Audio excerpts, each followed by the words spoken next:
Potosí. Bueno, ha hecho una serie de investigaciones.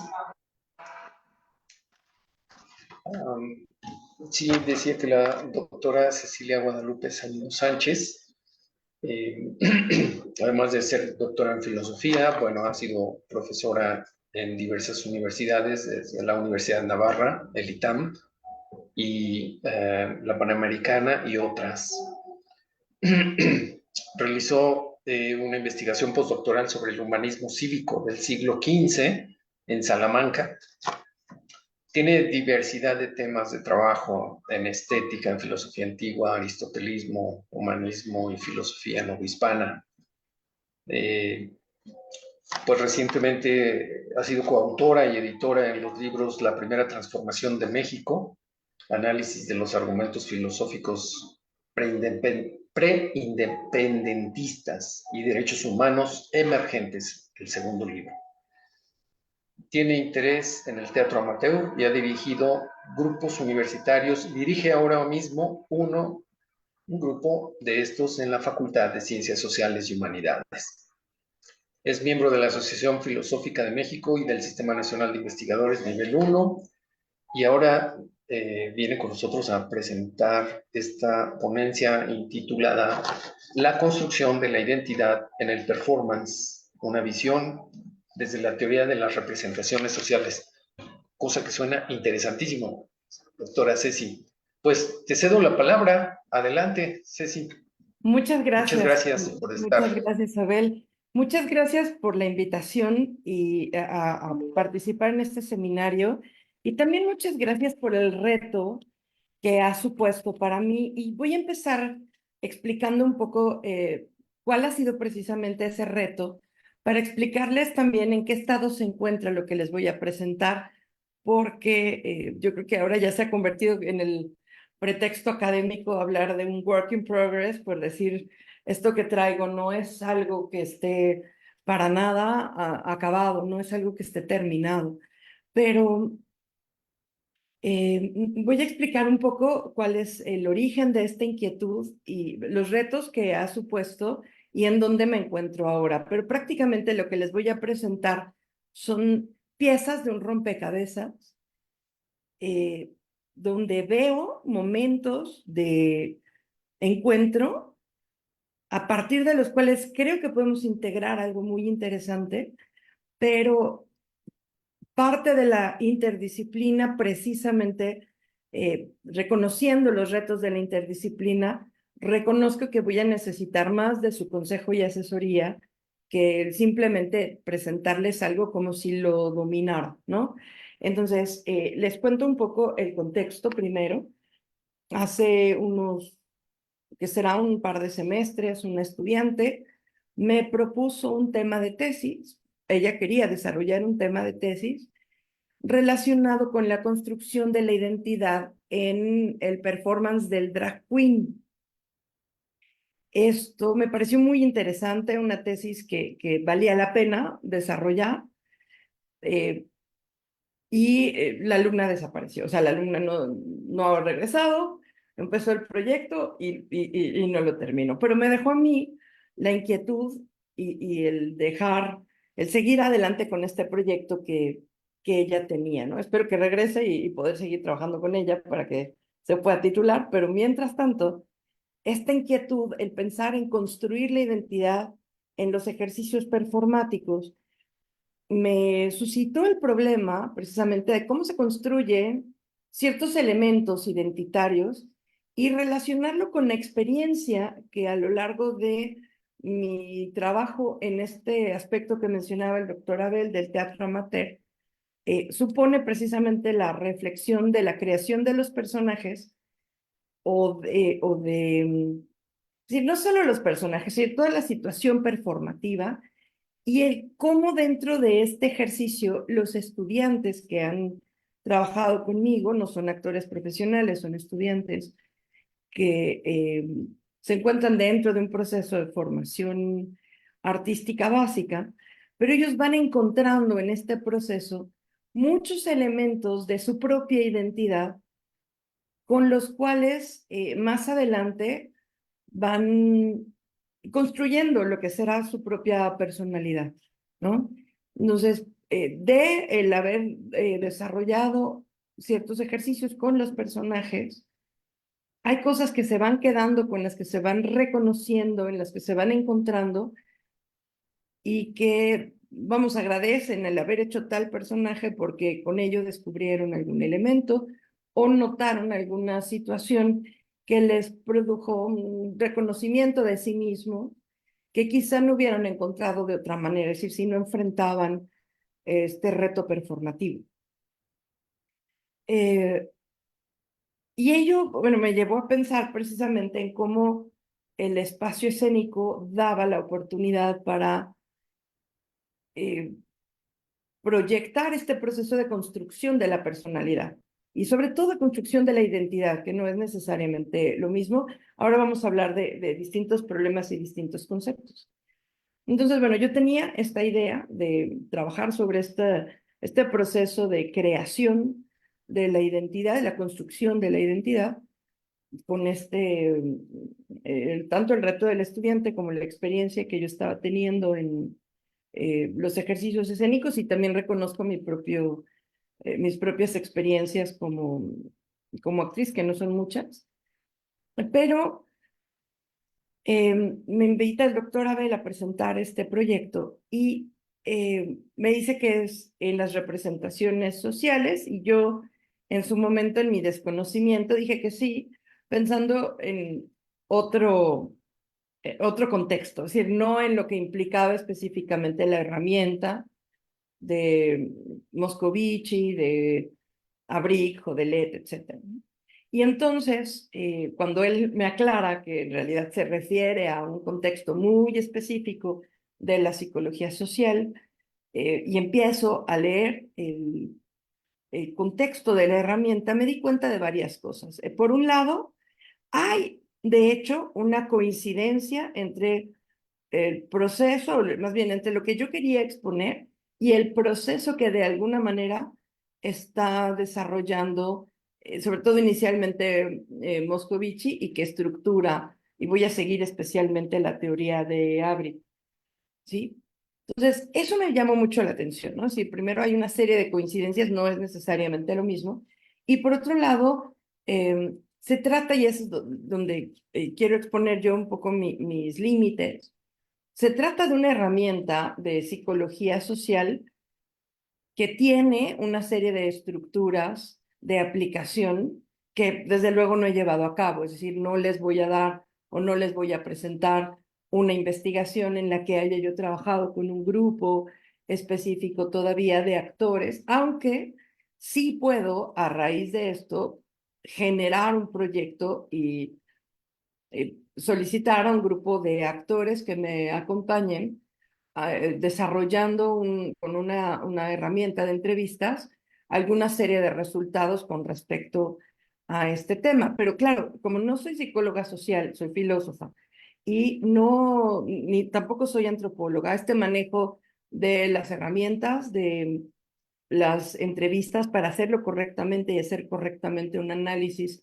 tal y como lo proponen, por lo menos lo que estuve revisando en el tema de Jean-Claude Abric, me parece que es toda una tarea pendiente, ¿no? Es decir, es algo que, y para lo que necesitaría que alguien con esta experiencia me apoyara en generar esta revisión, ¿sí? Y esto tiene además que ver con otro proyecto que también estoy trabajando que se llama Teatro Aplicado, que tiene que ver con no el teatro por el teatro, no el teatro como entretenimiento, sino utilizar estas relaciones de los ejercicios escénicos, ni siquiera tiene que ser una obra de teatro sin más, sino los ejercicios performativos que nos ayudan a desarrollar las habilidades del actor, se pueden aplicar también en otros espacios como herramientas lúdicas que desarrollen justo ciertos elementos de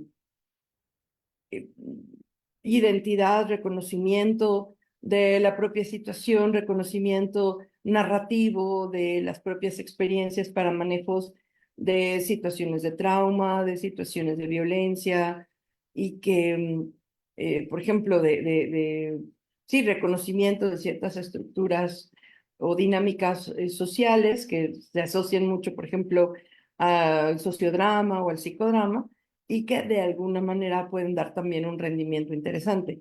Y en este proyecto lo estamos tratando de aplicar con grupos vulnerables, por ejemplo, con, eh, eh, con migrantes. De hecho, hemos tratado de trabajar esto con un grupo de migrantes, con adultos mayores, en fin, una serie de grupos que podríamos después considerar para una aplicación de la herramienta si en efecto se llevara a cabo. Pero bueno, voy a tratar de entrar un poco más en materia del tema de, por un lado, lo que implica o lo que proponen las representaciones sociales y luego cómo se engancha con el tema de lo performativo, ¿sí?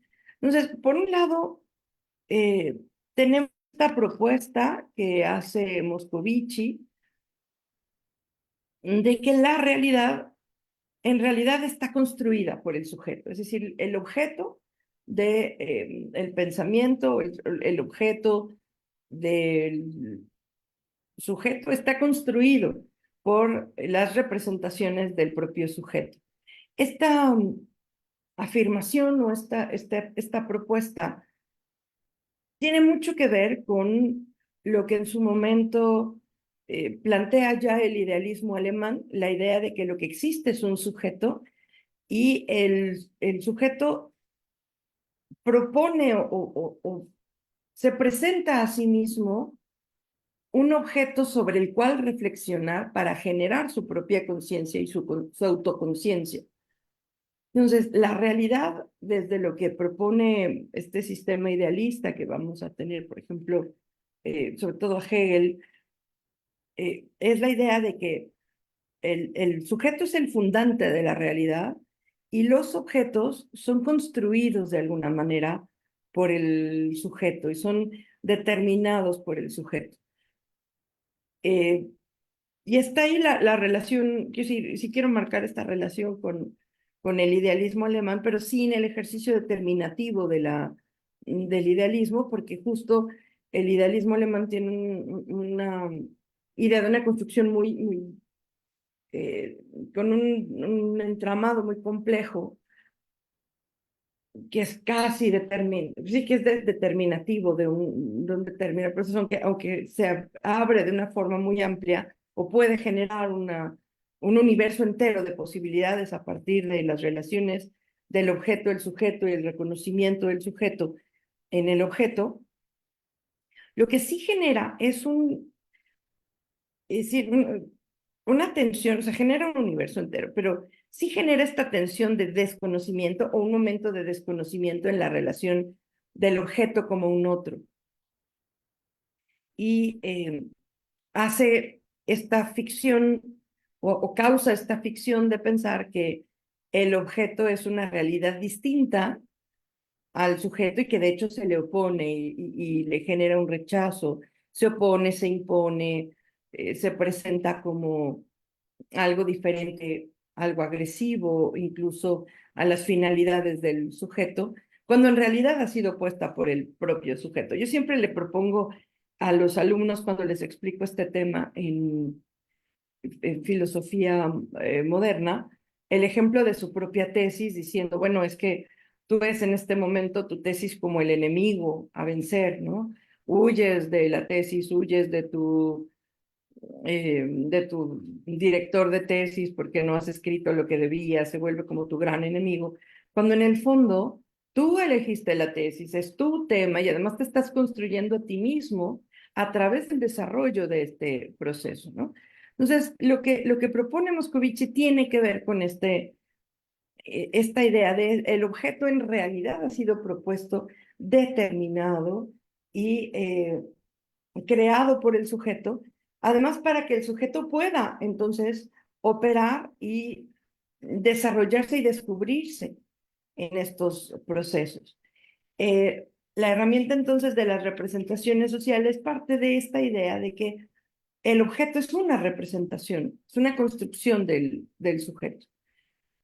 Esto primero me parece muy importante porque se asocia con lo que yo quería desarrollar precisamente a partir de la teoría de Judith Butler, de que la idea que nosotros tenemos de el cuerpo, que parece que el cuerpo es algo ya determinado previamente, en lo cual nacemos y sobre lo que nos tenemos que, a lo que nos tenemos que asimilar y desarrollar en realidad, es también una construcción.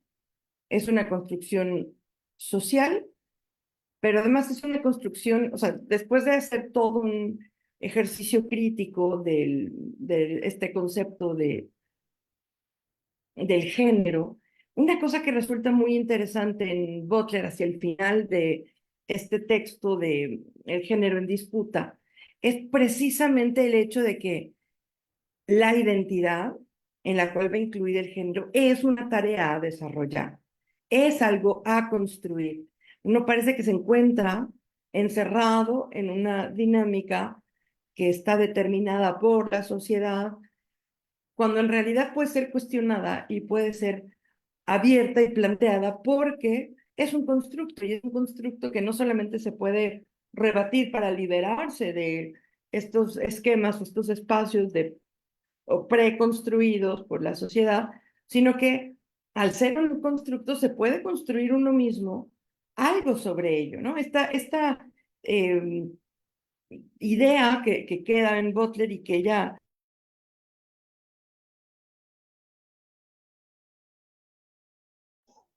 Creo que la perdimos. Creo que se había congelado desde hace rato, pero el sonido funcionaba perfecto. Vamos a esperar un momento a ver si regresa.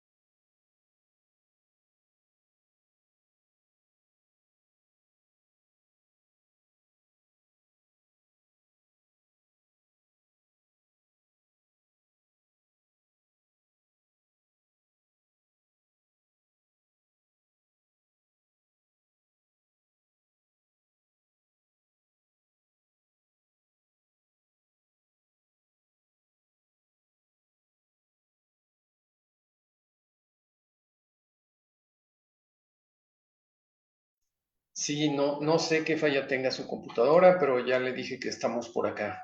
Entonces en un momentito más llega aquí la doctora Cecilia. Pues cómo ves, José Luis, Paula, cómo ven, cómo iba la doctora comentando estas cosas. Pues suena interesante. Vamos a ver Sí, ¿verdad? lo que continúa, pero sí suena bien. Sí.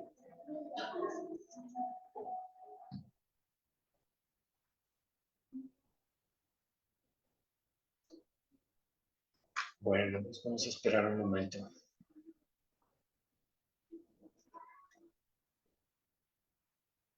Es probable que llegue por ahí la doctora Paula, o venga para acá, no sé, qué vaya a decidir. Vamos a ver. Pues está bien, solo que no se proyecta la imagen en la pantalla de la televisión, pero el audio se escucha bien. Ujú, muy bien. Y tú te escuchas muy bien, entonces yo creo que no habría problema si va para allá.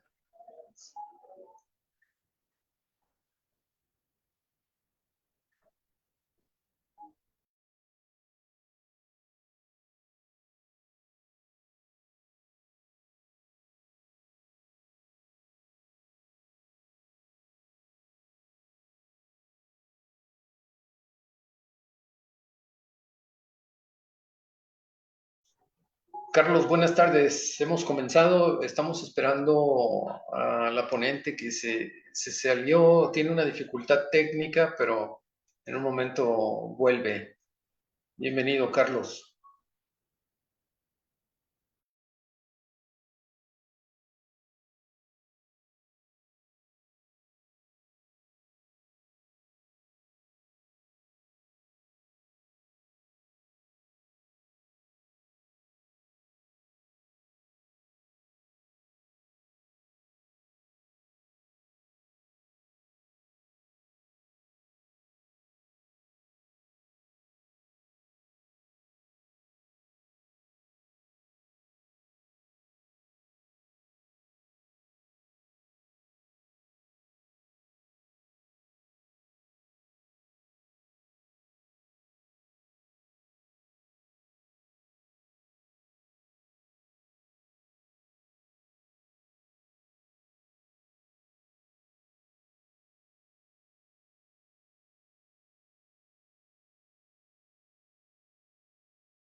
Ahí dice, está conectado el audio del equipo. A ver, ¿Me pueden confirmar si me escuchan? sí, ya se oye bien. Muchas gracias. Perfecto. Qué aventura. Bueno, entonces, les estaba comentando que, bueno, que estábamos hablando de Judith Butler, ¿no? Y de cómo el cuerpo se vuelve entonces una especie de contradicción, porque por un lado, nosotros hemos tenido siempre la impresión de que hay un interior atrapado en un exterior ya determinado, que es el cuerpo, y lo que ella propone es diferente. Lo que ella propone es que en realidad es el alma la que tiene el cuerpo atrapado. ¿En qué sentido lo dice? Bueno, lo dice en el sentido de que hay toda una serie de ideas y de concepciones que no son de alguna manera, o de creencias, quiero yo utilizar esta palabra en el sentido psicológico, ¿no? De creencias, es decir, una serie de presupuestos de que así es como debe funcionar la realidad, y entonces nosotros adaptamos y adecuamos las funciones y los ejercicios de nuestro propio cuerpo a esas determinaciones que pueden venir de distintos espacios o presupuestos sociales, políticos y culturales. Por ejemplo, la idea del género binario, cuando en realidad puede haber otro tipo de despliegues de la propia corporalidad en el tema, por ejemplo, no necesariamente reproductivo, etcétera, ¿no? Entonces, ahí hay una primera idea de que el cuerpo es entonces algo que también se construye, es decir, la dimensión corporal muestra que el ser humano, incluso en lo que parece que ya está determinado, también es un proyecto para sí mismo, ¿sí? Entonces, aquí hay varias cuestiones que son interesantes. La idea de que el objeto sigue al sujeto y no lo precede, ¿no? No, esto tiene una serie de problemas y de implicaciones que a nosotros los filósofos, claro, nos ponen muy nerviosos, ¿no? Porque quiere decir entonces que los términos de esencia o de sustancia se ponen en cuestión, ¿no? Por lo menos tiene que haber un proceso crítico de este tipo de realidades. Claramente Judith Butler está cerca de lo que diría Hume,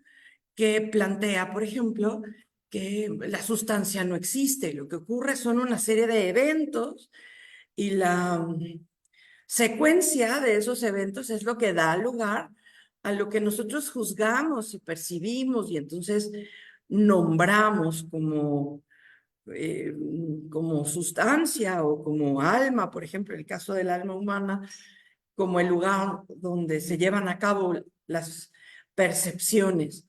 Para poner un ejemplo muy simple de cómo, a qué se refiere Hume, es como si en esta aula en la que me encuentro yo decidiera poner una proyección de una película y entonces mientras esta película, mientras las imágenes se repiten fluidamente de un modo sucesivo en la pared, entonces hay un cine, ¿no?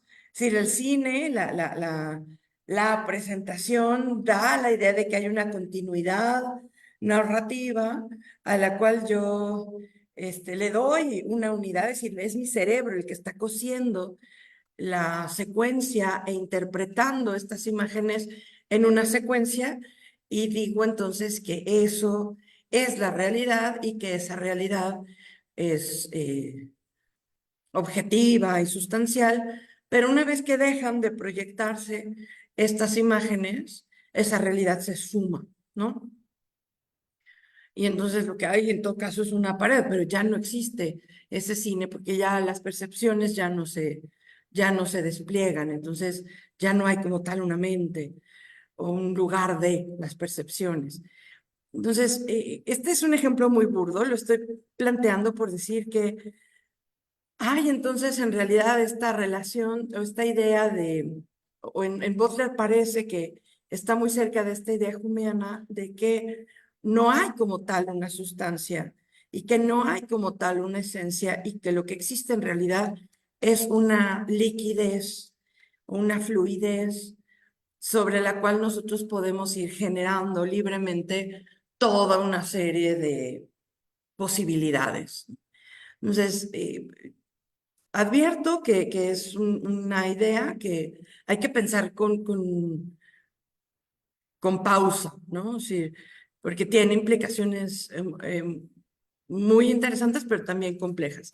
Sin embargo, lo que yo quiero subrayar y que me parece muy interesante es precisamente todo este ámbito de posibilidades de las que se hablan y que siguen, por ejemplo, a la afirmación de Moscovici de que en realidad toda la realidad es una construcción del sujeto, es una construcción que sigue al sujeto y que es el sujeto el que se propone el mundo en el que vive y el que crea todos sus espacios de relación, incluso, es decir, no solamente las situaciones, sino todos los juegos de relaciones de esas situaciones están propuestas por el propio sujeto de un modo muy semejante a un juego. Es decir, cuando nosotros en un espacio cualquiera, de pronto decimos, bueno, vamos a jugarnos una cascarita, entonces cualquier espacio que tenga una cierta amplitud, le empezamos nosotros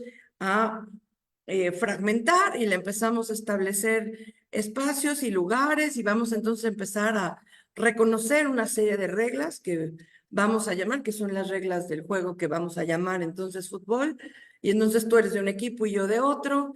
La meta es pasar este balón por el espacio que vamos a poner entre estas dos mochilas, ¿no? Entonces ponemos las mochilas y entonces nosotros estamos creando las oposiciones, estamos creando los espacios, estamos creando las reglas del juego, estamos generando entonces toda una serie de situaciones, pero mientras lo estamos jugando, parece que es el juego el que juega con nosotros, ¿no? Parece que estas determinaciones son las que nos establecen o nos estructuran una forma de vida. Y de alguna manera lo que Moscovici, Abric, Jodelet plantean es que nosotros podemos hacer un análisis de nuestra forma de entender y de vivir la realidad en una especie de deconstrucción. Y en eso se acerca mucho también a lo que plantea Butler, como si fuera una especie de ejercicio derridiano de deconstrucción de la realidad.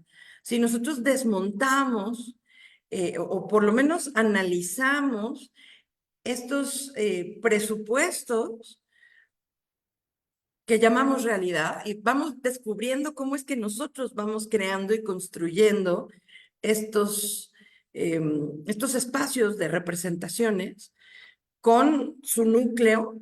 Ahorita les hablo un poco de lo que es el núcleo, pero con digamos, un núcleo que es el dador de sentido y luego todas las conexiones, las relaciones, los espacios, los vínculos y las consecuencias de aquello que nosotros nos habíamos propuesto originalmente, igual que con el juego, ¿no?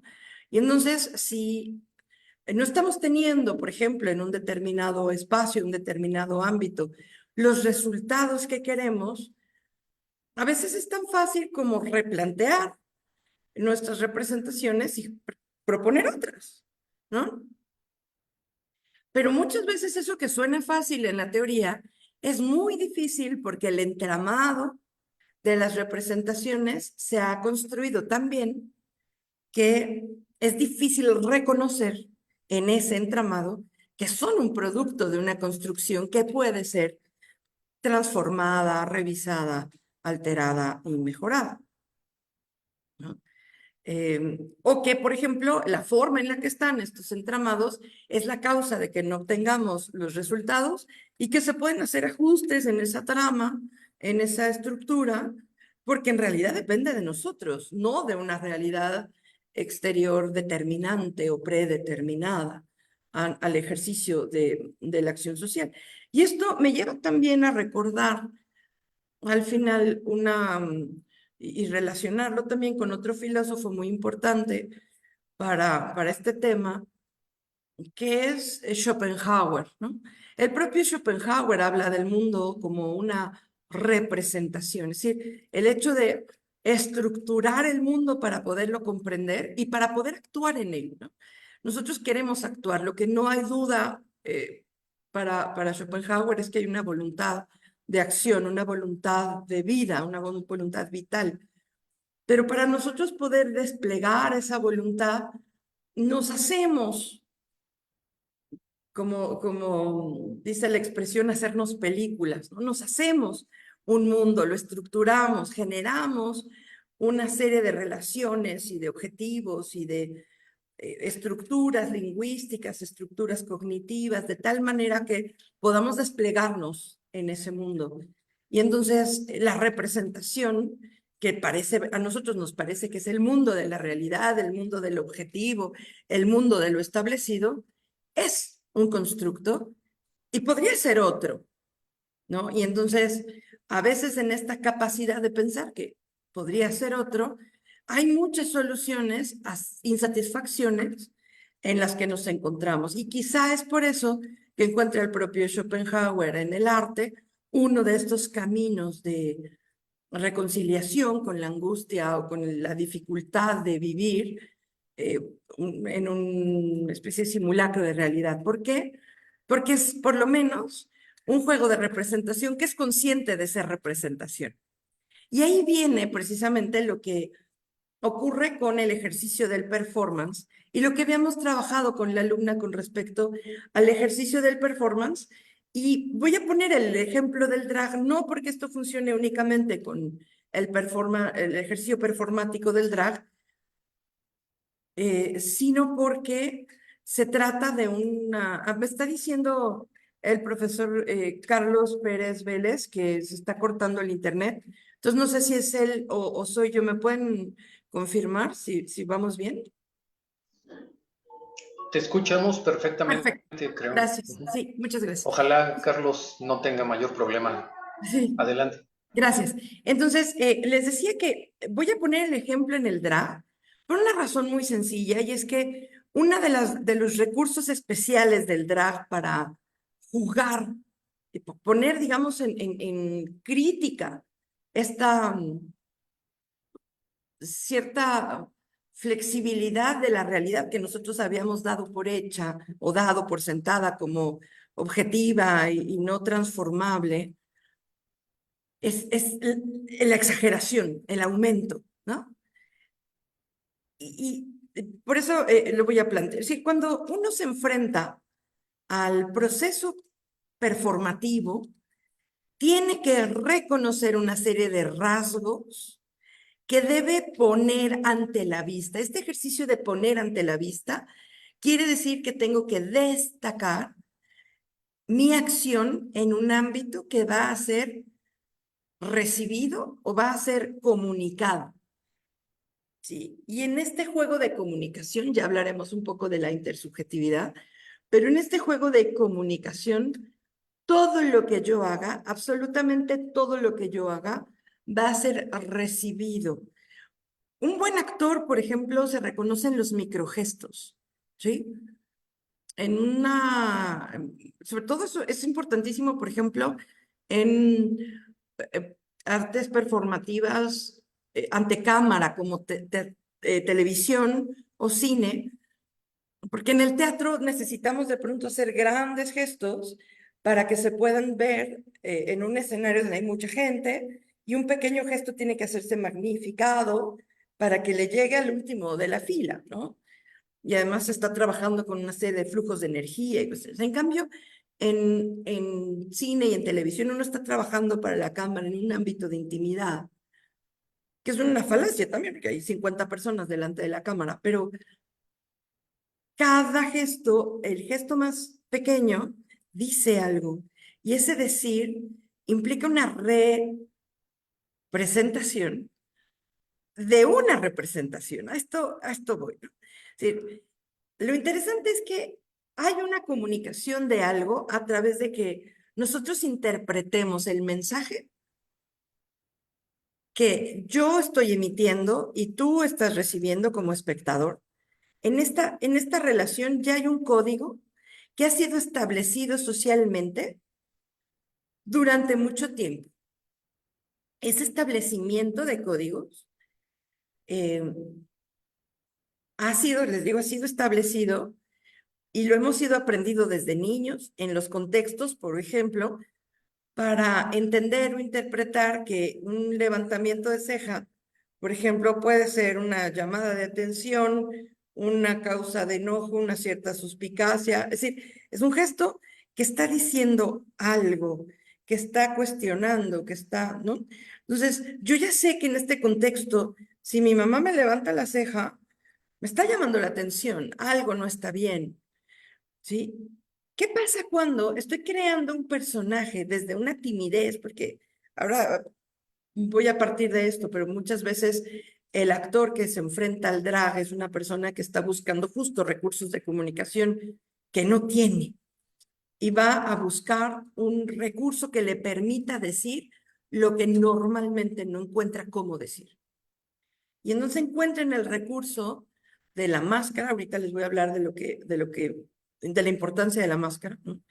Pero utiliza entonces en el maquillaje el recurso de levantar la ceja y generar entonces una comunicación poderosa que atiende y cuestiona. Y entonces, esa forma que tienes de manifestar tu enojo o tu desafío al mundo, ahora has encontrado una máscara que naturalmente te permite manifestar esa pregunta, ¿no? Y entonces tu personaje se vuelve un personaje desafiante. Y todo ese desafío que no has encontrado la manera de manifestar en tus relaciones sociales del día a día, encuentras un recurso en un espacio acotado que sería este espacio escénico, performativo, ¿no? Encuentras un recurso que naturalmente ya está generando esa lectura, ¿sí? Y Judith Butler habla al respecto de esto hacia el final de este artículo, de este libro tan importante eh, sobre ¿cómo se llama? El género en disputa, hacia el mero final, justo habla del drag y de cómo hay todo un ejercicio que por un lado es como cínico y por otro lado se acerca al pastiche y hace ahí todo un análisis de los elementos que precisamente emergen de la deconstrucción de estos gestos, de estos recursos, de estas acciones que van desmontando lo que se supone que ya está planteado como algo sólido y que en realidad es el resultado de conductas aceptadas en determinados contextos. Cuando nosotros vemos, por ejemplo, en espacios, es decir, en otras culturas con las que nos podemos comunicar, pero que tienen diferencias. Vamos a pensarlo en diferencias gestuales. Hoy día están muy de moda, por ejemplo, las series coreanas, y entonces ve uno formas de manifestar lo que para nosotros es cotidiano, que son diferentes. Cosas muy sencillas como el tocarse la mano, se interpreta de una manera diferente en el contexto de esta cultura, ¿no?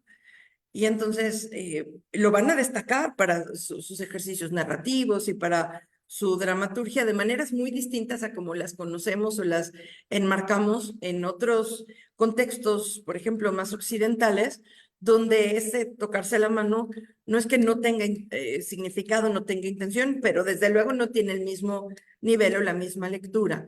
Entonces uno tiene que acostumbrarse a leer ese código, a aceptarlo y entonces empiezan incluso a imitarlo y tienes a las jovencitas que están escuchando grupos como, o sea, los grupos de K-pop haciendo el corazoncito ¿no? Con los dedos, porque ellos, los coreanos lo hacen así, y llega una persona de otra generación que no entiende eso y no ve por qué esto es un gesto de afecto, ¿no?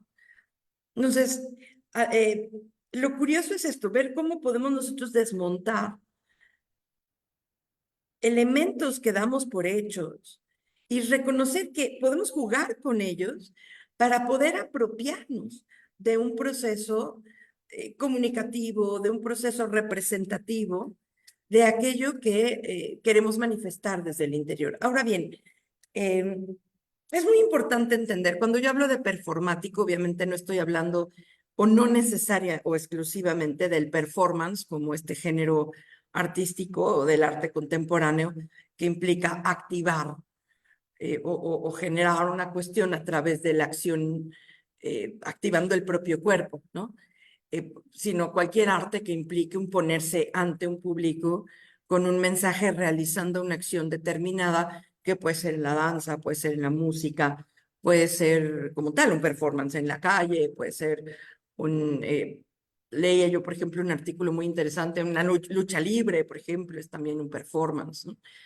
Y que puede o no estar en un contexto ficticio, porque esto es también muy importante, no necesariamente el contexto tiene que ser ficticio.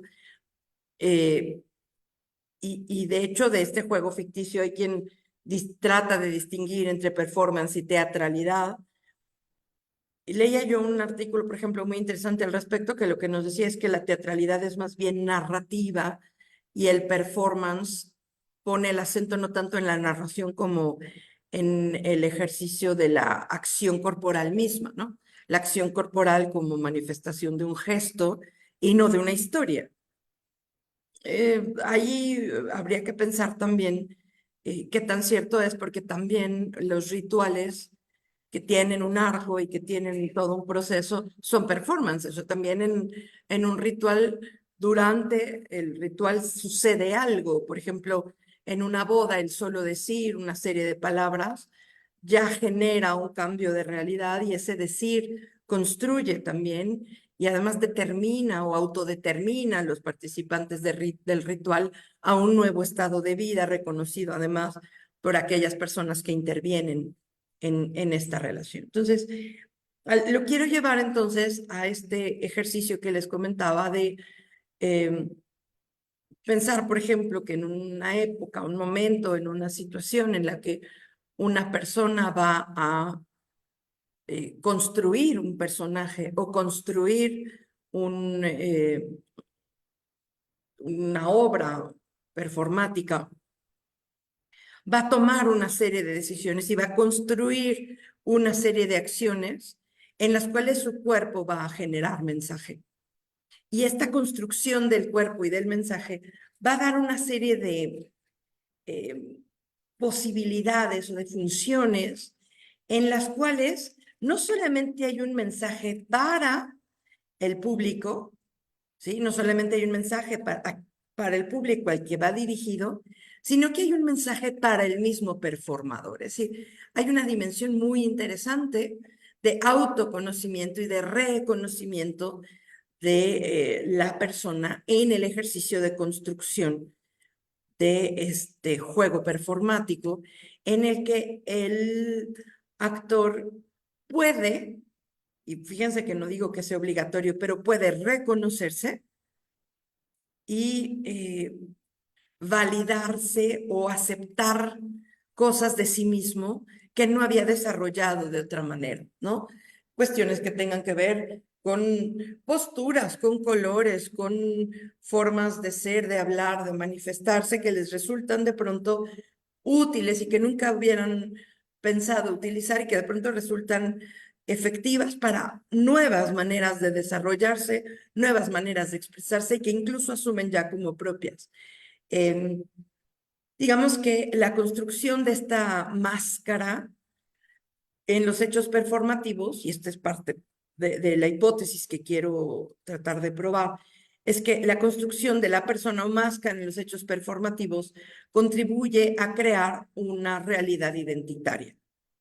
Y esta se haría a través del reconocimiento de ciertos valores que forman parte de esta construcción o esta representación, que serían, por ejemplo, la aceptación, la pertenencia, ¿no? Cuando resulta uno validado, la aceptación, la pertenencia, una cierta comodidad o incomodidad, porque uno entonces reconoce de aquí soy, como dicen los chicos, ¿no? Los jóvenes, ¿no? De aquí soy, o decir, esto me incomoda, esto no es lo mío, aquí no estoy bien, o esto es claramente del personaje, esto jamás lo haría yo, y otras cosas que dicen, esto siempre ha sido mío y nunca lo había yo manifestado, nunca me había permitido vivirlo, hasta que este juego performativo me permitió experimentar. Y curiosamente, además, este proceso por el ejercicio de empatía que propone el mismo ejercicio performativo, puede ser comunicado al espectador y entonces el espectador puede también participar de este ejercicio de reconocimiento y autorreconocimiento, no solamente por lo que ve como el mensaje, digamos, de la propuesta escénica, sino por este ejercicio de reconocimiento del actor y que también está en la relación que se establece entre actor y espectador, también está viviendo el espectador como una posibilidad, como un espacio de liberación, un espacio vital, ¿sí? Tomo por ejemplo, o tomo el ejemplo de Judith Butler, porque ella está hablando de esta posibilidad de abrir la construcción de la identidad en lugar de tomar las identidades establecidas por un determinado sistema hegemónico. Pero no me estoy refiriendo nada más a la construcción identitaria de género, ¿sí? Tiene que ver también con nuestras formas de hablar, nuestras formas de ser, nuestras formas de resolver problemas, ¿no? Por ejemplo, podemos llegar con una preconcepción, con un núcleo, por ejemplo, de creencia de que un jefe eficiente es aquel que no se asocia o no se relaciona con, las personas que trabajan con él, es decir, con sus subordinados, porque debe mantener un cierto estatus para poder mantener su gobierno, ¿no? Para poder mantener su poder. Y entonces generar toda una serie de dinámicas de gobierno manteniendo esa verticalidad. Eso, por ejemplo, lo leía yo en este texto de la construcción o la presentación de la persona en la vida cotidiana de Bing Goffman, ¿no? Y entonces él explicaba, ¿no? Cómo alguien puede tener esta idea de que así es como debe presentarse un jefe y que debe mantener esta verticalidad.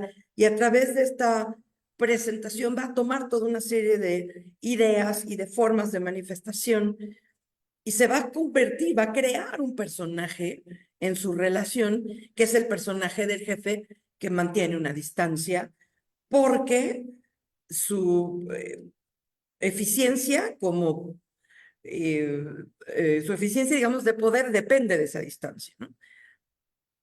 Cuando se hace una revisión, un ejercicio de análisis de esta representación y se plantea una forma distinta, un ejercicio, se plantea, por ejemplo, un ejercicio distinto, se puede crear una identidad distinta que implique otro tipo de herramientas, otro tipo de relaciones para poder generar una identidad de autoridad alternativa, diferente, y que resulte, por ejemplo, más satisfactoria, más eficiente y mejor. Entonces, lo que yo veía, por ejemplo, en los ejercicios de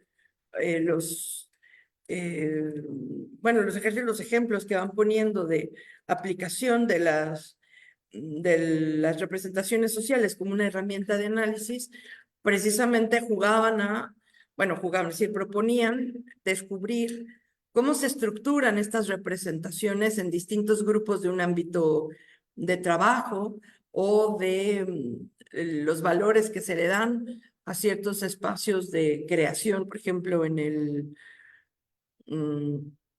el trabajo de los artesanos. Entonces, a partir de determinar o de lograr detectar lo que llaman un núcleo básico o un punto de origen que explica todo el sistema, a partir de allí lo van sacando a partir de una serie de entrevistas, van determinando cómo es que la gente interpreta y le da sentido a todos los núcleos de relaciones y todos los núcleos de objetivos y presupuestos para obtener ciertos proyectos o ciertas eficiencias o ciertos ámbitos en el trabajo. Mientras iba leyendo, además de que sí que sirve la herramienta porque empieza uno a analizar también cómo han funcionado, cómo pueden funcionar a partir de ciertos núcleos o ciertos presupuestos o ciertas dinámicas laborales. Sí que se piensa en qué pasa si nosotros generamos alternativas, cambiamos estas reglas que están establecidas. ¿Qué pasa si movemos un poco alguno de estos elementos, generamos alternativas, causamos alguna, eh, en teatro se llamaría una peripecia, ¿no? ¿Qué pasa si alteramos? ¿Qué elementos podemos alterar? ¿Y qué pasa si alteramos el núcleo básico? Que en este caso sería, o este núcleo central, que sería, por ejemplo, el de pensar que el poder depende de mantener la distancia de la jerarquía, ¿no? Y alteramos ese presupuesto, por ejemplo, voy a pensar en una obra de teatro que juega precisamente a eso con el Rey Lear, ¿no? Que le da, parece que todo el poder del padre depende de, de esta autoridad que tiene, y conforme se va despojando del poder y se lo entrega a las hijas, parece que no queda nada de él y que pueden incluso patearlo y tirarlo a la intemperie, al descampado, y no ser absolutamente nadie, porque el ejercicio jerárquico, el ejercicio de relación se rompió. Y otro personaje llega y reconstruye y replantea que la fuente de la relación era otra, y que en esa fuente de relación no se ha perdido, sino que además se mantiene vigente algo mucho más sólido, que sería, en este caso, el respeto permanente de la hija menor hacia su padre. Y hace que el padre se replantee cuáles son entonces las causas de la relación de poder o de afecto o de, sí, sobre todo de sentido vital, que creo que es en este caso el objetivo. Aquí, de hecho, Shakespeare hace un ejercicio muy interesante, que es una serie de desdoblamientos del propio Rey Lear en un personaje que es un loco que lo va acompañando y que le va manifestando la verdad, ¿no? Un bufón que va con él y que descaradamente le va diciendo, como a modo de conciencia, como que se separa de él, y a modo de conciencia le va revelando el absurdo de su propia creencia de que todo depende de su poder. Y con ello me voy un poco también más atrás a un tema que creo que es un tema originario, no es que sea originario, pero creo que vale la pena considerar para este asunto de la construcción de la identidad, una reflexión que nos ayuda a considerar esta reflexión de la identidad en autores que no son contemporáneos, sino en el núcleo o en el origen del humanismo renacentista. Hay un personaje, un escritor muy conocido, que es Juan Luis Vives, que tiene un texto que vale la pena revisar y reconsiderar. Este texto se llama La fábula del hombre, y no sé si alguno de ustedes haya tenido la oportunidad de leerlo. Con mucho gusto, si no, se los comparto, porque me parece que es un reto, digo yo que es una joya que se encuentra uno por ahí, casi parece un divertimento, pero no lo es, en la que se cuenta cómo, se los voy a resumir rápidamente, lo más rápido que pueda, pero los dioses en el Olimpo están organizando una fiesta para celebrar el poder de Júpiter, y entonces Júpiter decide regalarles con una fiesta. Y en la fiesta va a haber una representación donde va a hacer un despliegue de su poder. O sea, va a presentar una pequeña obra de teatro en donde Júpiter va a mostrar su poder. Él es el director de la escena. El propio Júpiter se está celebrando a sí mismo en esta escena. Él es el director de su escena y tiene un actor principal. Y el actor principal que va a representar el poder de Júpiter es el hombre. Entonces el hombre se presenta en el escenario y empiezan a ver los dioses cómo empiezan a fluir en el escenario todas las posibilidades creadas por Júpiter. Todos los animales, todas las situaciones, todos los tipos de relaciones humanas, todos los tipos de vitalidades. Es una cuestión, todos los tipos de vegetales y todos los tipos de paisajes. Bueno, no acaba, Vives, de llenarse de elementos y de palabras descriptivas, de tipos de realidades. Y los dioses están maravillados con todo lo que están viendo representado.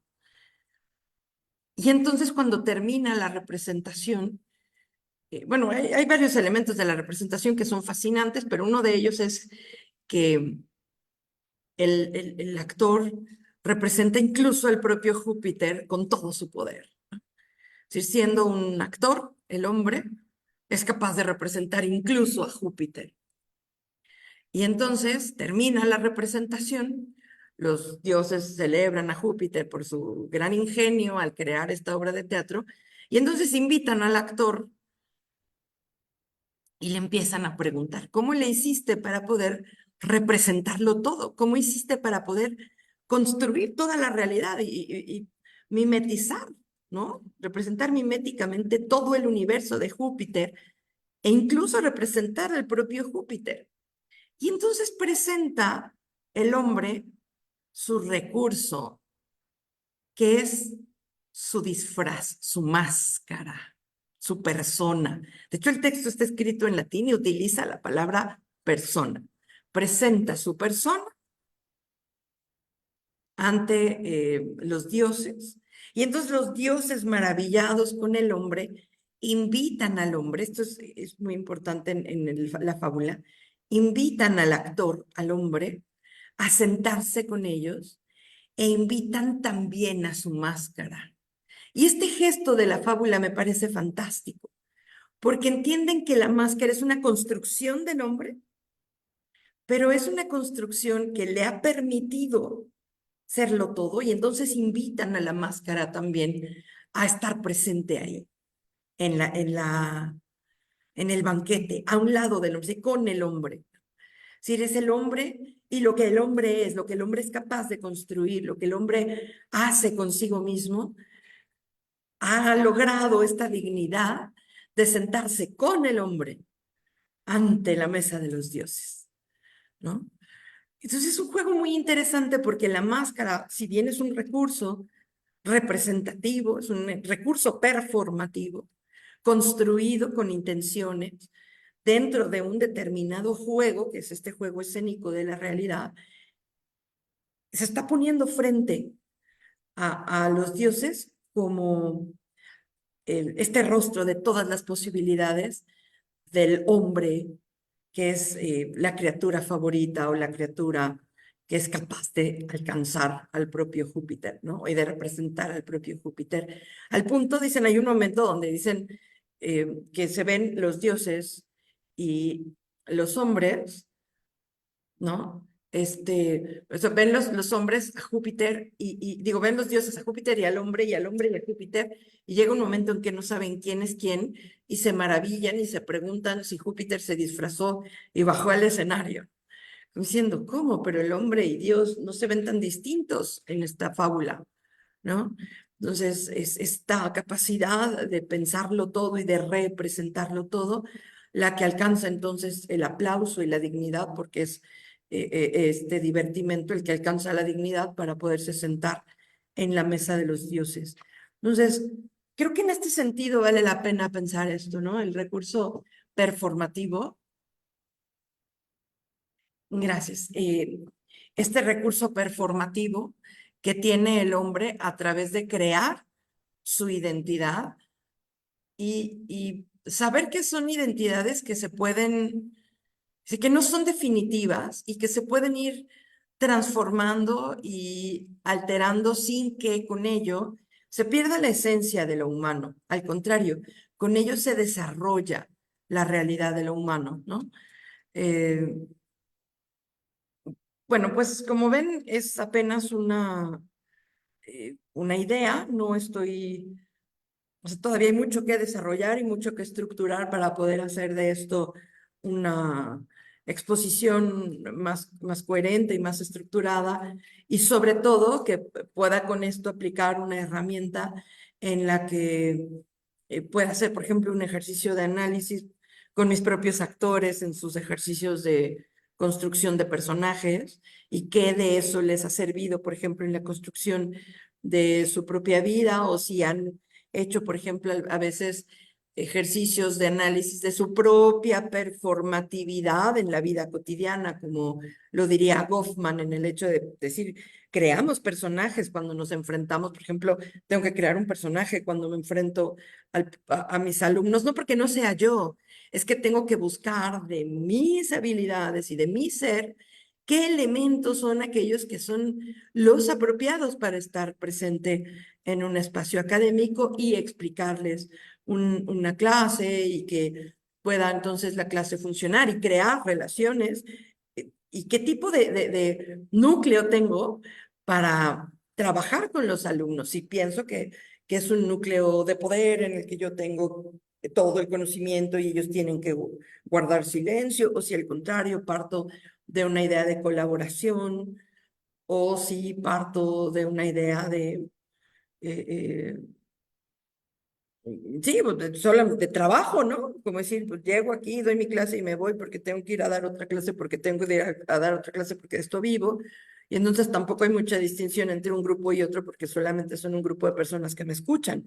Y entonces mi forma de establecer estas relaciones y mi personaje, desde luego, va a ser muy distinto según este núcleo y cómo voy a ir estableciendo entonces mi propia representación en el ámbito vital, ¿no?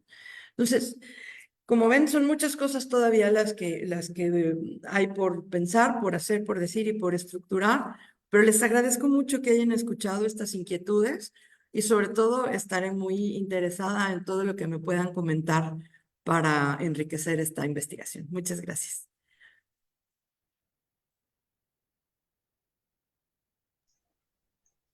Sí, pues muchas gracias, doctora Ceci. Eh, yo creo que ha sido muy interesante, independientemente de lo que dices finalmente. Creo que hay muchos puntos que quedan para seguir reflexionando, desde cuestiones como los fundamentos filosóficos de la teoría de las representaciones sociales a los que nos invitas a acercarnos. Cuando al comienzo hablas sobre Hume, que precisamente desarrolla una teoría de las representaciones mentales, él les llama así, pero es a partir de la experiencia que Hume dice, bueno, se construyen, los seres humanos construimos representaciones a partir de la experiencia, si bien son representaciones mentales, pero de allí surgen las ideas. Y entonces tenemos idea del amor, y la idea de la paz, la idea de la justicia, etc.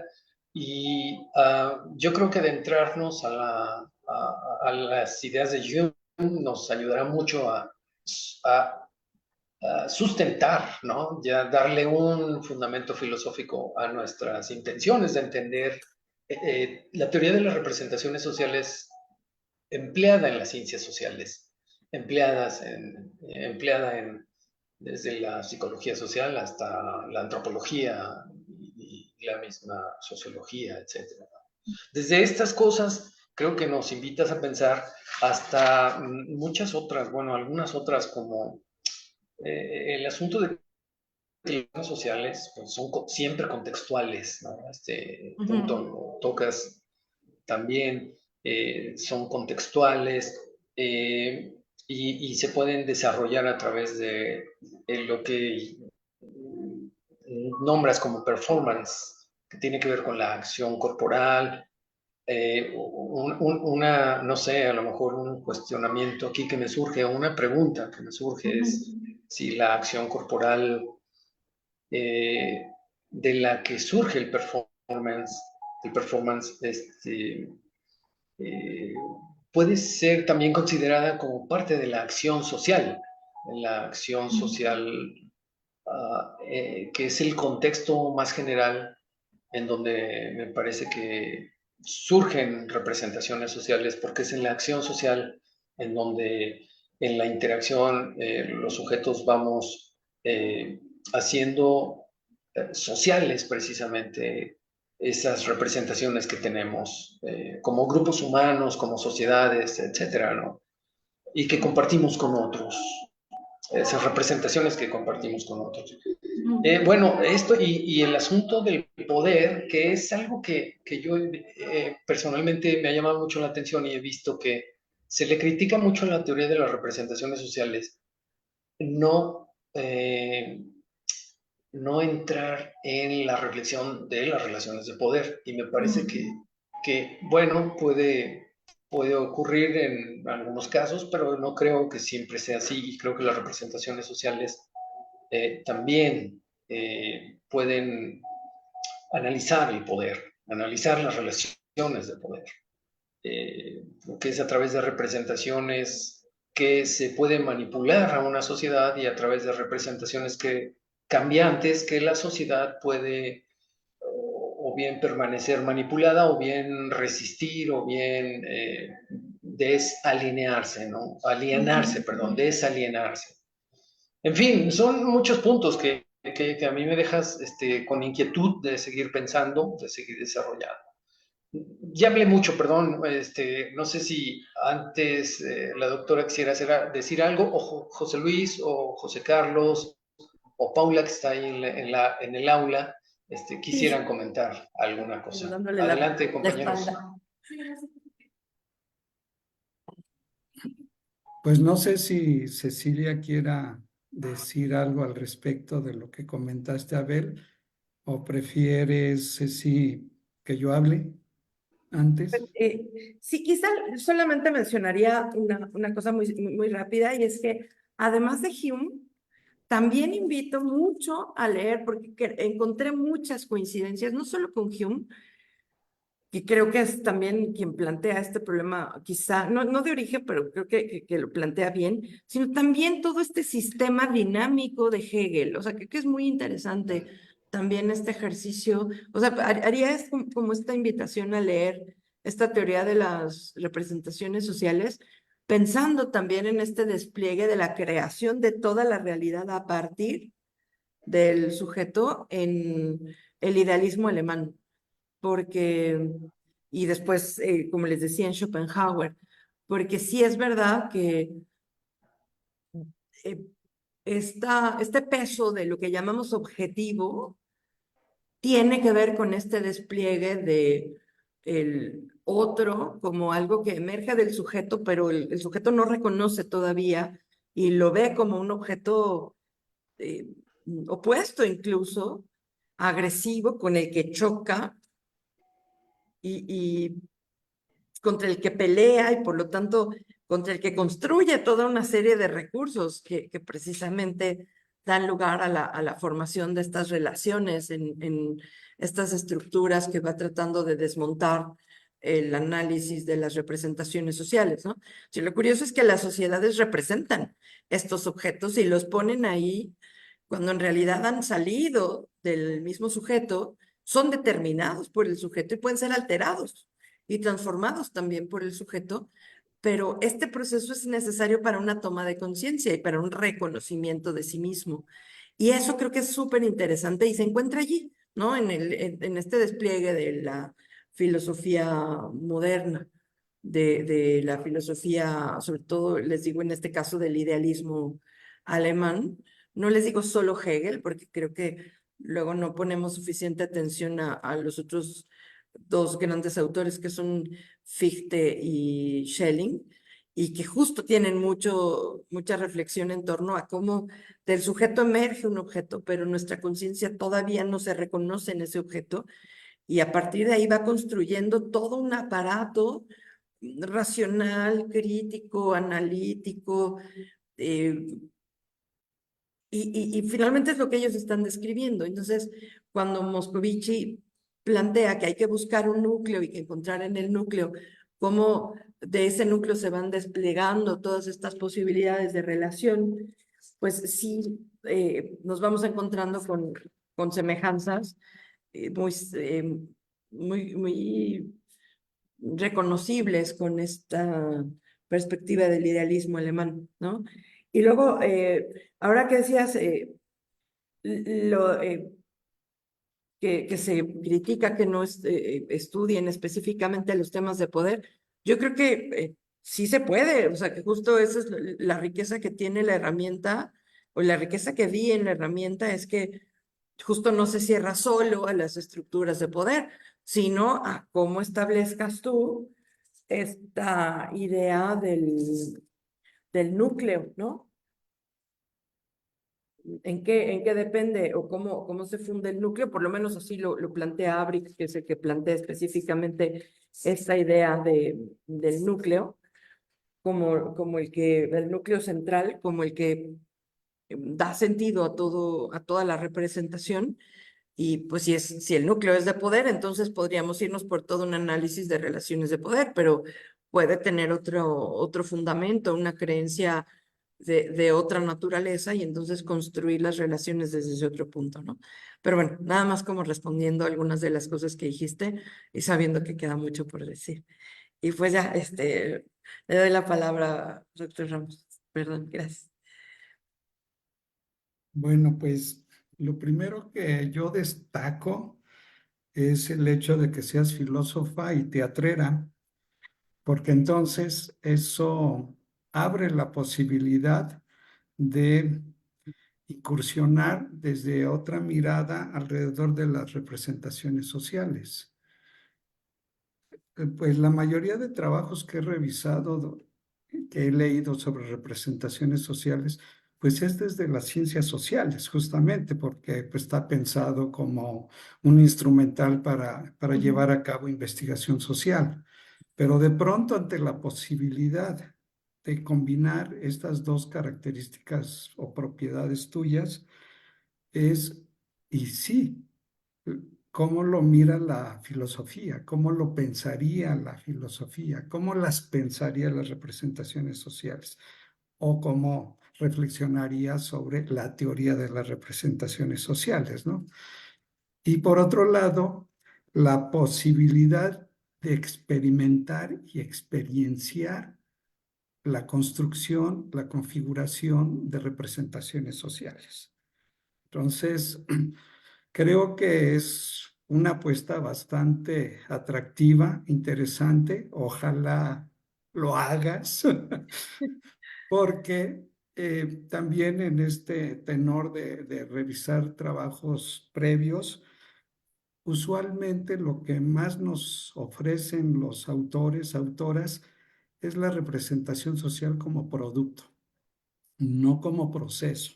Y Ah, aun cuando claro. lo señala de manera muy explícita Moscovici, dice, la representación social es un proceso y es un producto. Bueno, pues por la, digamos, relativa facilidad, comodidad u operatividad, pues trabajamos más con los productos. O sea, ¿qué es, cómo es la representación social de tal objeto, de tal situación, de tal evento, hecho, etcétera? Pero difícilmente encontramos, bueno, pero ¿y cómo se configuró esa representación social? Y Claro. entonces cuando nos estás contando del trabajo que haces con tus estudiantes y en este ámbito teatral, yo dije, pues es que ahí está la mesa puesta de rastrear cómo se configura una representación social. En este caso podríamos pensar del cuerpo, de jóvenes que inician un taller contigo y al término del taller, ¿qué pasó? Sí. De poder destacar justamente esta dinámica y dinamismo de las representaciones sociales y que van muy acorde con el construir y construyéndose en teatro y en performance. Ujú, O sea, ujú. las cosas no están dadas, se van construyendo y pasa lo mismo con las representaciones sociales. Se van construyendo, se van configurando. Lo que pasa es que nosotros vemos el producto, es un poco como ya ver la puesta en escena de una obra, pero todo el trabajo previo que se hizo, todo ese reconocimiento sensorial, sensual, corporal, espacial, etcétera, etcétera, que ocurre en el tránsito de un montaje teatral, pues eso ya no lo vemos como público, vemos la obra. Y sí, nos puede conmover, nos puede hacer reír, dependiendo del caso, pero no vemos el proceso.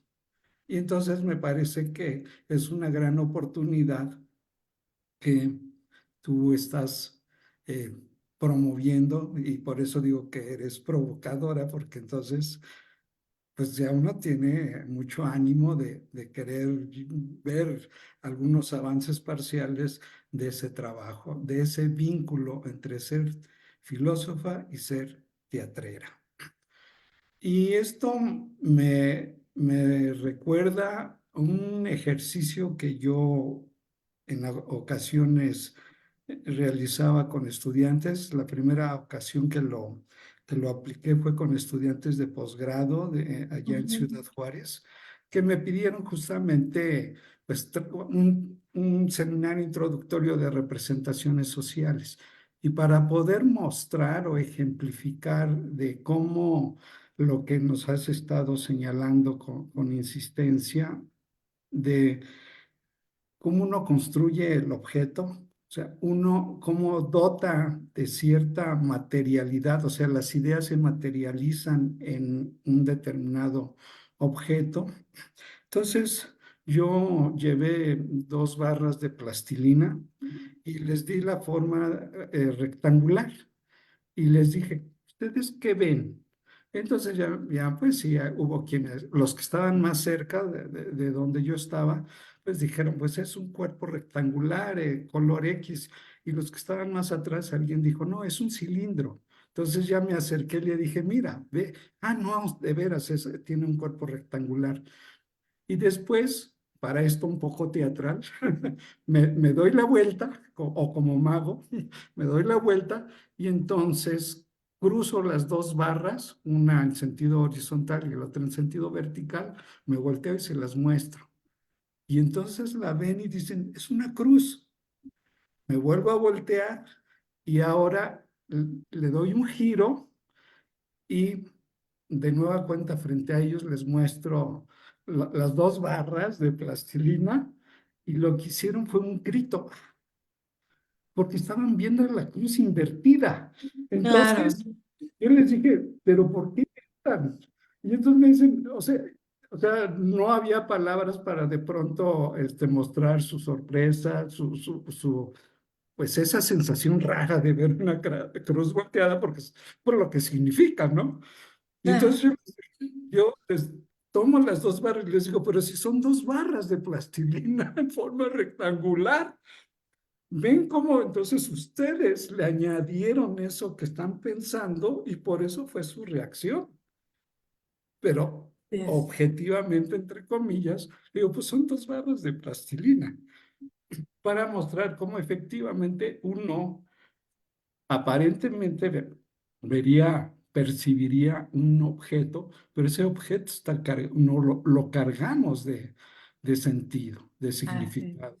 Y me parece que entonces a través de diferentes ejercicios dentro del teatro, ahí se podrá ir descubriendo y los jóvenes podrán ir descubriendo justamente este proceso. Así es, muchísimas gracias, porque además esta diferencia que marca me parece muy, bueno, no la he visto, me parece muy esclarecedora. Claro, la forma en la que yo lo estoy abordando desde el punto de vista del proceso, me pasaba lo mismo con un compañero con el que estaba trabajando un tema de retórica y él hacía análisis del discurso y yo siempre lo planteaba desde creación de un discurso, ¿no? Para mí lo importante era cómo voy a crear un discurso en el que logre cierto objetivo.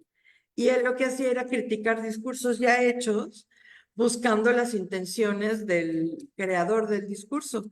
Entonces,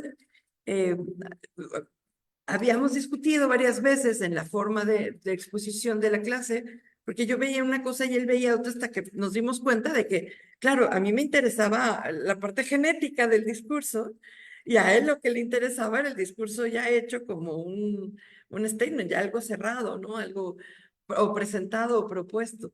Entonces, pasa lo mismo aquí.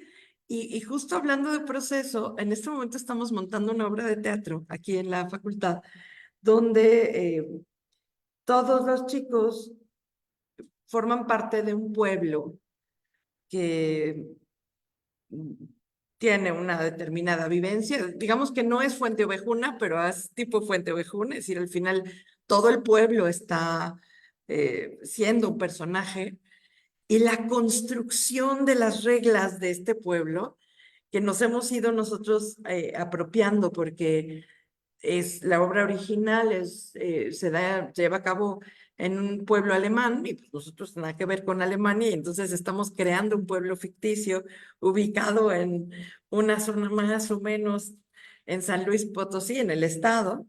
Entonces, la creación, desde crear este mundo, crear las reglas de relación entre los personajes, para ellos ha sido muy interesante precisamente porque van generando entonces toda esta serie de presupuestos, qué cosas se dicen, qué cosas no se dicen, qué cosas se valoran, cómo se establecen las relaciones, cómo se rompen cuando llegan a romperse, por qué se puede llegar a romper una determinada relación, qué puede cambiar las reglas de nuestro mundo. Y es fascinante sí ver que están en este proceso genético de la representación, están creando sus representaciones en dinámicas sociales y además en ello van reconociendo y analizando las relaciones sociales de su contexto, ¿no?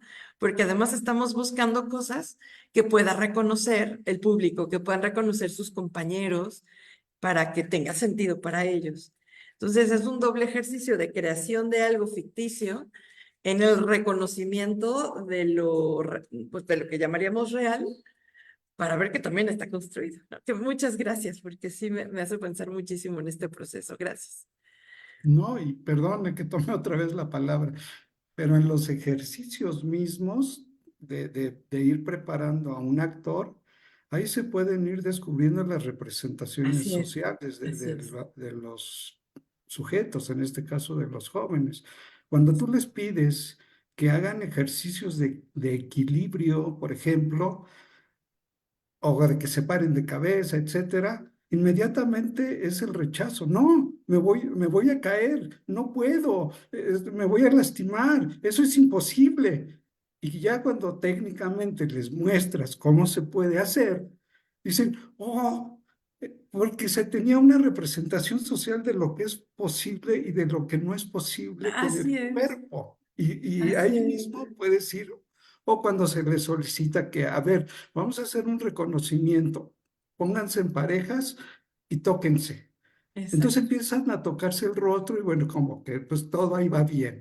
Ya cuando corresponde tocarse la boca, ya empiezan las cosas. Bajamos a los hombros y ya la cosa se empieza a poner.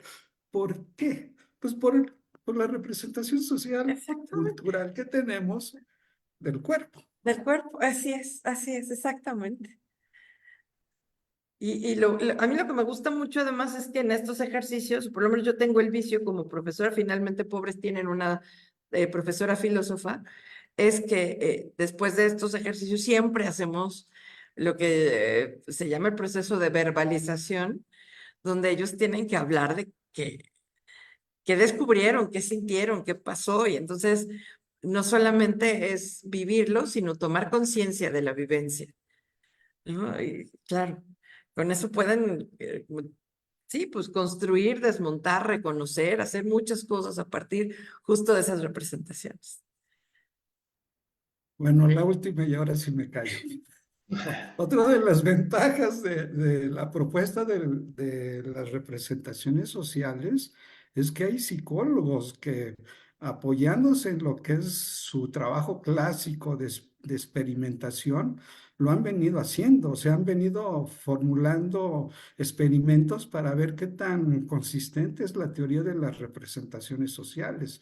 Y por eso decía yo que en tu caso, lo que es el poder trabajar en un contexto teatral, de teatralización, pues sería otra manera, otra forma de encararlo de las representaciones sociales a nivel de experimentación, no como los psicólogos que lo hacen en sus laboratorios, pero sí en este caso en un espacio teatral y que pues se pueden ir descubriendo pues cosas interesantes. Por eso decía que tu doble papel de filósofo y teatrera, pues invita a una esperanza de un trabajo sumamente interesante. Muchísimas gracias. Hay una pregunta de José Carlos en el chat. Dice, Sí, ¿alguna relación de las representaciones con la metáfora de las máscaras, con los arquetipos de Carl de Jung? Carl Jung. Sí, yo nuevamente tendré que pedir ahí una disculpa por los límites que tengo como dentro de la investigación, porque no he trabajado con detalle y menos con esta especificidad del tema de los arquetipos de Jung. Sí, los he manejado, por ejemplo, para el análisis de personajes, pero sí, desde luego que crear una máscara o sea, máscaras determinadas, máscaras arquetípicas, implica precisamente asumir todo un sistema de significación del mundo. Es decir, cuando yo me pongo la máscara de un Edipo, entonces todo mi esquema de prioridades y de valores está planteado en el personaje, ¿no? Cuando yo me pongo la máscara de una Medea, o sea, de una madre, de una mujer ofendida y vengadora, que es capaz de cualquier cosa con tal de obtener lo que cree que es justicia. Entonces, claro, a partir de allí voy a identificar mi realidad y voy a establecer entonces mis vínculos con el resto del mundo de una manera pues muy, muy, muy específica, ¿no? Y ahí lo que creo que también es un aprendizaje importante y que creo que habría que tomar la palabra de lo que dice o de lo que propone sin desarrollar Butler al final de este texto eh,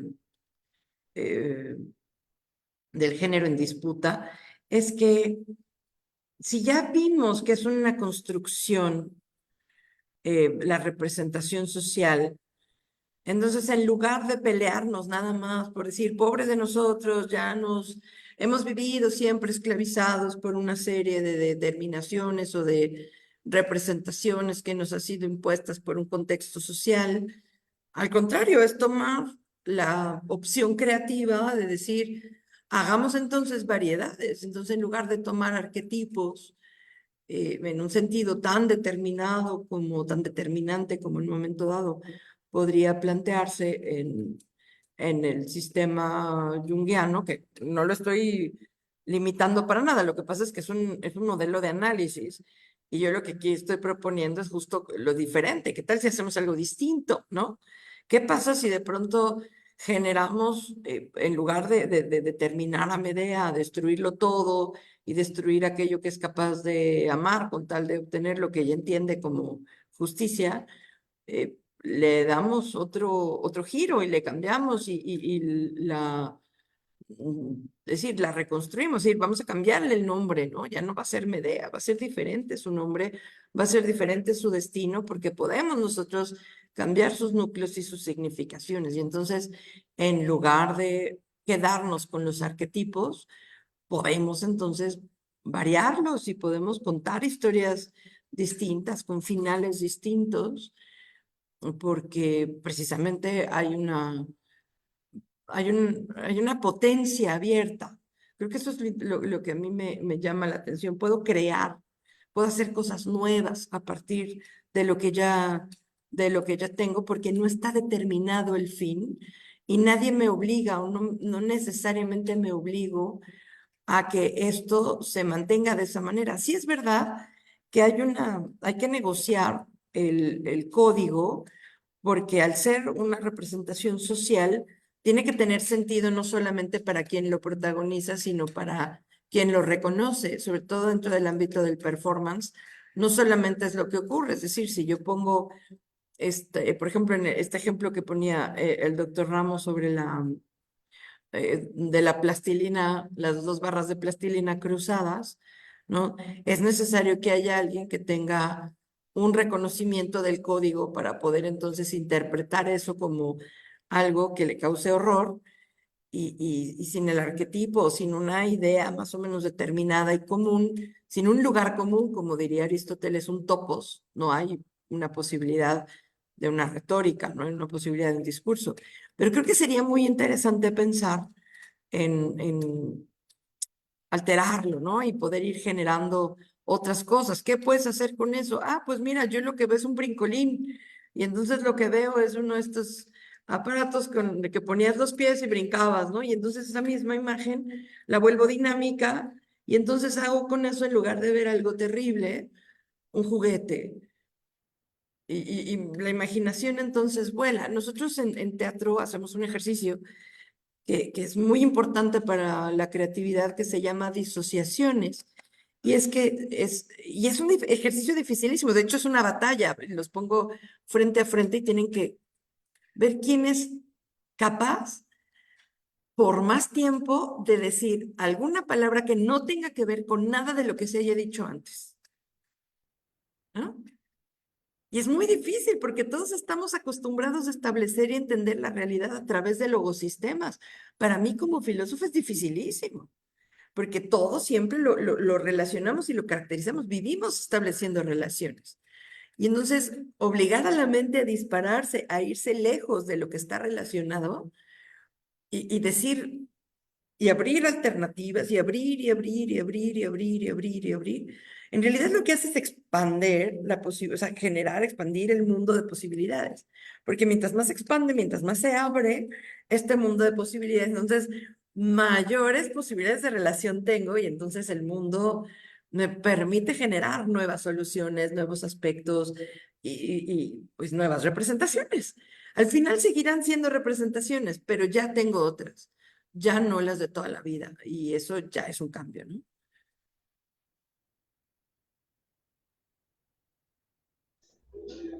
Pues muy bien, pues muchísimas gracias, doctora Ceci. Pues ha sido un gusto escucharte, comentar contigo algunas cosas aquí con los compañeros. No sé si Paula tenga algún comentario final o... Qué pena porque me tocó darle la espalda y según las representaciones en las que opero, es una falta de respeto. Digo, se lo dieron las circunstancias, pero ¿qué tal? Pues también me pareció muy interesante esto de acercar las representaciones sociales, relacionarlas con el teatro y la actuación, ¿no? Aunque no sé si pues eso implique,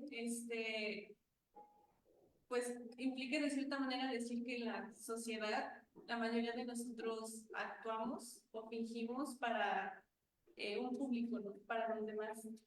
Porque, bueno, creo que el punto bueno, lo que pude entender es que este ejercicio de representación o de crear imaginarios está atado a nuestra condición como humanos, ¿no? Esto de crear constructos, construcciones sociales. Sí, yo creo que ahí el tema está en que representar no necesariamente es fingir, ¿sí? El hecho de que tú crees y utilices una serie de herramientas para desplegarte en la vida, en el mundo, no quiere decir necesariamente que lo hagas para engañarte o para autoengañarte y que haya una disociación entre lo que quieres y lo que haces, o lo que quieres y lo que presentas, o lo que tienes en el corazón y lo que comunicas, ¿no?